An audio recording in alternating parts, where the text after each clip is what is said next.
right, welcome back. All right, so there's a lot that's been going on, financial world and sports world, and anime. So as we know, for those who do tend to watch anime, Demon Slayer is coming out with their movie. So I've been rewatching Demon Slayer the past couple of days to just get that refreshed in my brain. So come time for the movie, I'll be ready to go.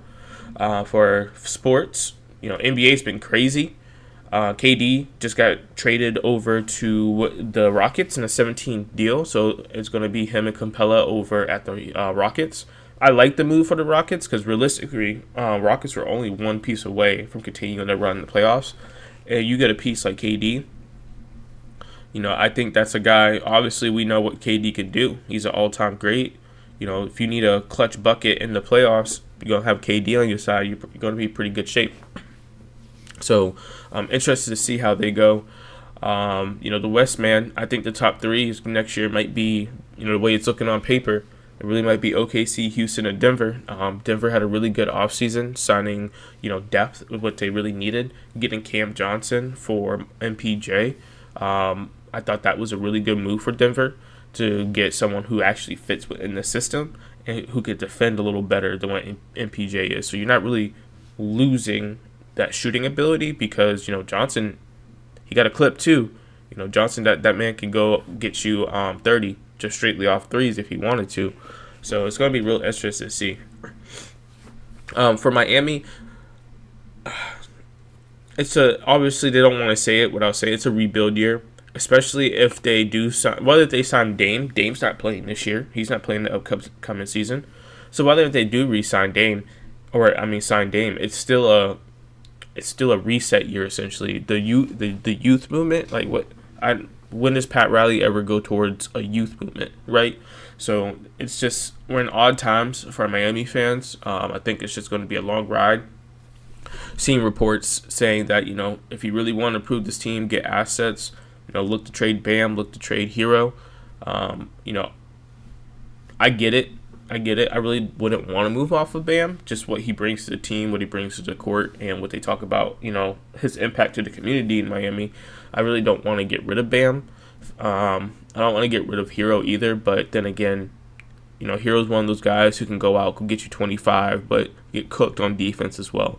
So it's going to be real interesting to see what decisions Miami makes. I do like the pick that we got in the draft. So we got the kid from Illinois.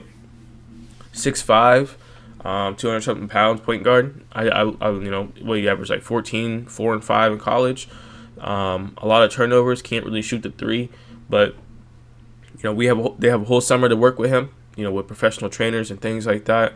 I'm real interested to see this kid play. Every time I look, I see a lot of hype about him and what he can bring to the team. Again, we're not really going to go far. And for Miami, what I didn't really understand was you could have got KD, for pennies on the dollar for who he is, and you decide not to go get him. So because you want to hold Haywood Highsmith or a Khalil Ware, which Ware I kind of get, but I kind of don't. That to me shows that the front office didn't believe even with KD in the weekend East that Miami would be able to truly compete for a championship. And that's why they decided not to go that route, because that's the only thing that I could have thought of. Youth movement is basically trying to hold on to younger assets, but at the same time, there's a difference between younger assets and good younger assets. Houston, they really picked up. They traded Jalen Green to go get KD. There's no Jalen Green on Miami. Jalen Green joined Miami right now. He'd probably be the second best player on the team behind Bam. So, that's our young stars are more death rules at best. They're not going to come in and actually make a true impact to the team. Even look at the past prior ones. Gabe Vincent, no show. Max Strus starts for the Cavs, but what does that have? What's worked out for the Cavs besides them dominating Miami in the playoffs? So, interesting times for Miami. I'm really interested to see how the season goes. I'm going to still watch. I'm going to still support because, you got to be there through the good, bad, and the ugly. So, we're going to buckle up. It can't be worse than the James Johnson era. So, in the Hassan Whiteside era. So, it can't be really worse than that. But really, what we're going to talk about here today, we're going to talk about the 50-30-20 rule. So this is going to be episode 11. So 50-30-20 rule, really this rule is really meant to, have you budget as well as live a comfortable lifestyle when it comes to entertainment, hobbies, and things like that. So it's just you got to allocate it the right way. So before we do that, we're also going to talk about the tax bill that just passed. And we'll get started. Disclaimer: the information provided on this podcast is for informational and entertainment purposes only. It should not be considered as financial advice. We are not licensed financial professionals, and any opinions shared are based on personal experiences and research. As always, do your own due diligence and consult with a certified financial advisor or professional before making any investment decisions. All right, so the tax bill did pass. I'm not going to call it the big, beautiful tax bill. I'm not going to call it the big, ugly tax bill, whatever people's been calling it. I'm just going to call it the tax bill. The tax bill is going to affect a lot of, day-to-day Americans. It really is. You have cuts to Medicaid, you got cuts to food stamps. It adds to the national debt. So I'm going to give you just some facts here. Again, like for me, this is not really political. It's just the facts. It's due to research I've done. I cross-referenced between Google AI, ChatGPT, Copilot. I looked and I watch Bloomberg almost every morning. I checked into Yahoo Finance reels and things like that. And this is the information that I was able to gather. So the tax bill passed, and here's what it's going to do. So it's going to add about $3.3 trillion to the national debt. Now, keep in mind with the national debt, they always say, this president set the record, this president set the record, this president set the record. Keep in mind, of course, bills and legislation is going to impact the national debt, but also the interest payments. Our number one bill in America is interest payments. So it's interest payments. Then we go to Medicaid, Medicare. Then we go to military spending. So, to me, and I'll go into this a little further. To me, I don't think Medicaid is really the biggest problem. The biggest problem is our interest payments. If your interest payments is number one in the country, why not try to solve that problem first? Why not try to reduce the interest payments onto the U.S. national debt before cutting these major programs? I mean, by 2034, estimated 11 to 12 million Americans will lose Medicare coverage. Also SNAP will be reduced or cut, and you're going to have about 3 to 5 million people impacted with food stamps benefits. I did see here, ICE is going to get nearly about $3 billion funded to them between everything. When it comes to, wages, when it comes to facilities, when it comes to equipment, when it comes to gasoline, any of that, that's going to give them, they're basically saying, here's near $3 billion to go do what you need to do. With that alone, that would put ICE, if ICE was a military, they would be the top 16th military in the world based off of funding alone. Let me, say that again. Top 16th in the world if it was a military defense. That's crazy. We're trying to save money, but okay, here we go. So only 50% of Americans heard about this bill, and that's why I was like, wow, this is kind of crazy to me, because this is going to have an impact on your day to day. It is going to have an impact on your day to day, especially those who are lower wage earners. And for those who say, well, you had to make the cut because, there's a lot of fraud in Medicaid, a lot of illegal immigrants going on there, this and the third. Let me just be clear. Illegal immigrants do not get Medicaid benefits. They absolutely cannot, because it's a type of, special TIN number that they have. They cannot qualify for these benefits. And looking at it, it's only about 5% of Medicaid funds are claimed to be fraudulent activity. So when I saw that, I was like, that seems kind of low, because I threw that in ChatGPT. Then I threw it into Copilot. And then I went to Google and I was like, Wow. So, only 5% of federal of fraudulent activity is associated with Medicaid. And on top of that, if you don't know, immigrants pay towards Medicaid because when they file taxes and the employer has to, pay these federal state taxes, part of that is Medicaid care and that goes towards the bucket. And they don't actually get the benefit of that. So like when we sit here and we're saying, we want to cut the national debt, but we're adding $3.3 trillion onto the debt, and there's nothing in there that tackles the interest payments, which I don't understand. That's the number one problem with the U.S. debt right now, and there's nothing in there that I see that really tackles the issue. So, do your own research again. Even with the tax on with no tax on OT, if you just slow down, because with the no tax on OT, there's a caveat to that. So you're only tax free on the 0.5 that you get in the OT. So and then you're only able to write off 12K per year. So once you hit the 12K per year, there's no point of really working that extra OT unless you want to, because then it doesn't get that non-tax benefit anymore. So, a couple things is I did see the child tax credit did increase, which is, that's going to be good. But then again, you increase the child tax credit, put money in people's pocket, but then people are going to lose their Medicaid coverage. So it's just going to go right back into their medical expenses. One thing I did like about the bill is Trump is going to start with $1,000 for kids who are born for you to put in an investment account. I actually think that's a fire idea. You give people money though, but they're not educated. So what are you going to do to educate people to do with that money? That's the thing. You can give people money if they're not educated through it. They're either going to get burned or they're just going to blow through it. So, what would you do? Like if it was me, if my kid gets $1,000, I'm putting it straight into the S&P. I'm not even looking at it. I'm not even touching it.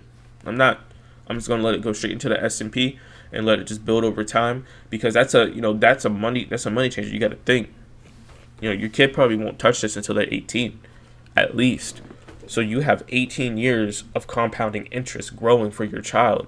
And why not put it into the index that tracks the top 500 companies in the stock market? So that's kind of how I was looking at that. I'm like, all right, that's a fire idea. But the rest of the bill, it doesn't really move the needle for America. If anything, it adds on to national debt without addressing ways to take care of the national debt. 50, 30, 20. For you all who don't know what 50, 30, 20 is, it's 50% needs, 30% wants, and 20% in saving and debt repayment. So this became popular when Senator Elizabeth Warren wrote her book, All Your Worth, back in 2005. And the way she broke it down was 50% goes to rent, groceries, utilities, transportation, and your insurance. 30% goes into entertainment, dining out, shopping, hobbies. And 20% goes to emergency funds, investments, debt payments beyond the minimum payment. So this does tend to work, and here's why. So it works because it's simple. It's easy to remember, right? 50%, 30%, 20%. Very simple to remember. It helps beginners categorize their spending. So, if you have obviously rent, groceries, utilities, transportation, insurance is going to be there. And then you make another bucket when you have entertainment, dining out, shopping, hobbies. Even with transportation, you want to put your gas in there as well. And then your 20% goes to your, are you funding your emergency fund? Are you investing? Debt payments beyond the minimum. So it does tend to work. So this is a really good balance because it encourages financial discipline without being too restrictive. So, it gives you leeway to save as well as still enjoy your life. Again, it's a mental mind game. So money is just a tool for you to actually start making, money, and for you to start actually, investing that money. You got to have the mental mindset. not the tool itself. Like, yes, you need money to make money. You need to spend money to make money, but you have to have that mental mindset first before getting started, because that mental mindset is going to take you through the ups. It's going to take you through the downs, and you got to be mentally prepared for that. So remember, it's a journey. Like, this is meant to be long. This is no quick rich scheme. This is no pyramid scheme. None of that. This is meant to be long. That's why you need to have the mindset. You need to have the correct environment. You need to have people around you who are truly important to you, who truly want to see you succeed. And you got to stick to your why. Remember your why. When you're looking at this and you're first starting to write down, your debts and things like that, everyone starts somewhere. So, just remember your why. Remember, what goals you have in place, and, go try to achieve those goals. Okay, so am I personally there yet? Absolutely not. I'm not there yet. Again, I'm in the beginning stages of this. They always say the first 10 years is probably the hardest years. I've always been put into my 401k since 2021, I believe. No, 2019. Yeah, 2019 is when I started my job. So I've been putting into my 401k ever since then, but I never got as seriously into money habits and investing until the past 2.5, 3 years at this point. And it's been a journey. It's been a journey because I had to rethink everything. I had to rewire everything. And to be honest with you, I'm not going to lie, I'm starting to see it pay off. I'm again 2.5 year, 3 year mark I'm at right now. I'm starting to see it pay off. Obviously can't do it by myself. You always got to have, God, your family, your loved ones, your friends, inner circle. You got to have your own peace. You gotta believe in all these things. For me personally, to have, this type of journey, because you got to understand that, it's a blessing to be in the position you are, and it takes a village to get it done. But back to where I'm at. So right now, I calculated out. I'm at 65% range for needs.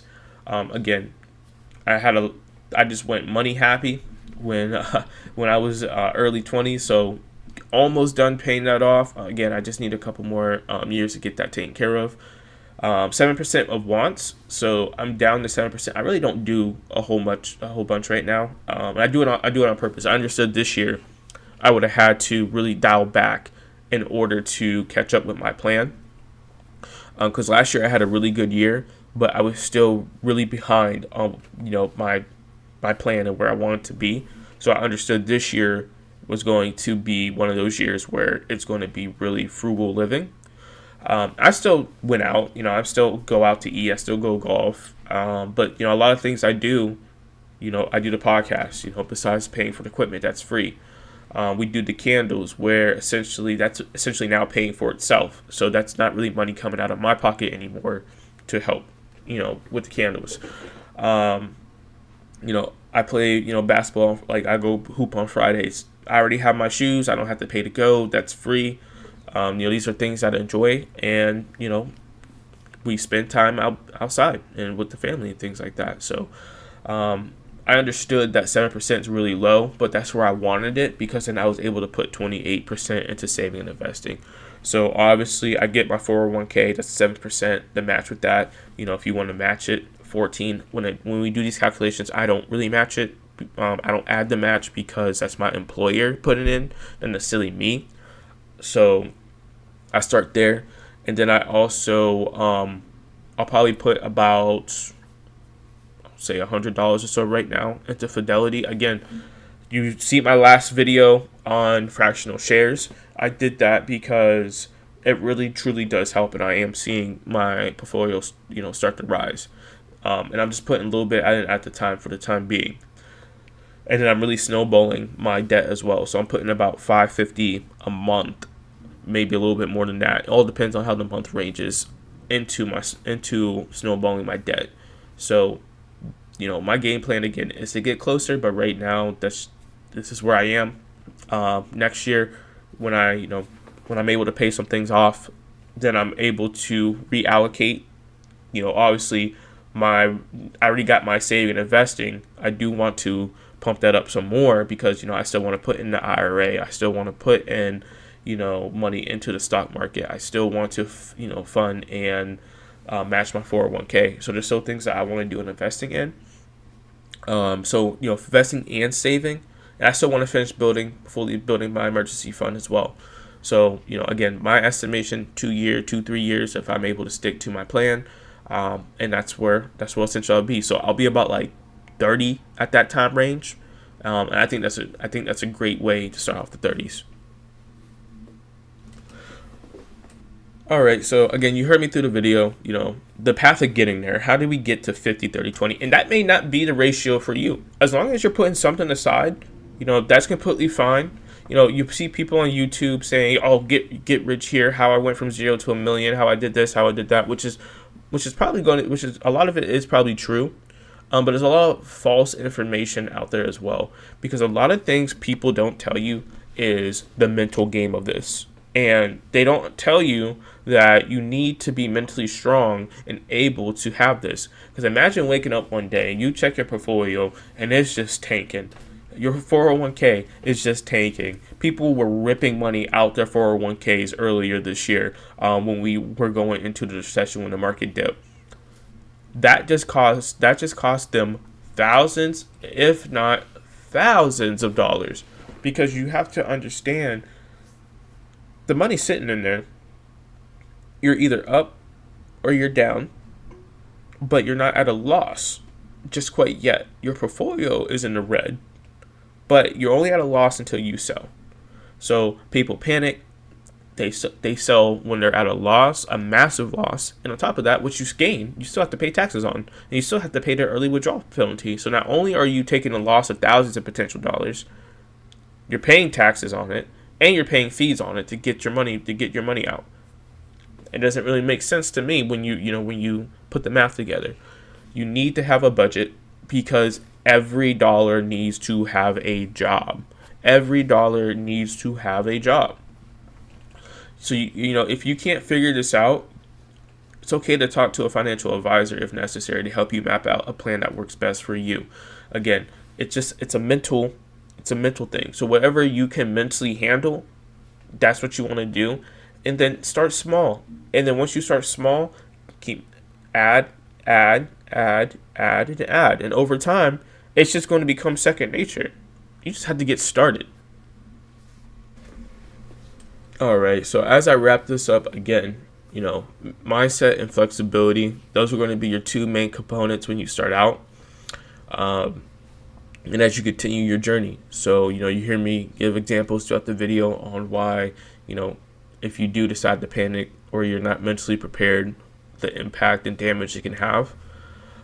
So, you just have to understand, just like anything, when you watch the NBA, when you watch the NFL, when you watch these people on TV, when you watch people, in the weight room who has all these, giant muscles, got the six pack, you have to understand everybody starts from somewhere. And the best time to get started is today. So I know the market is hovering around all-time highs and things like that. One thing that I've been doing while market is hovering around all-time highs is because, I don't know what's going to happen with those tariff plans that are coming up. So I want to be prepared for that. So instead of putting the money into the market, I've been putting money into Fidelity's money market. So that way I can still earn something as I prepare for what I want to do with my next step. Because, the market may dip, it may not. But if the market dip, I already have funds aside to where I can buy into the market. Whether if it's a lot or not, it's still something that, I didn't have to start with. And again, I'm looking for, future me. I want to get done paying for my past and start investing into my future. Like, that's what I want to do. You just have to understand that it's not quick.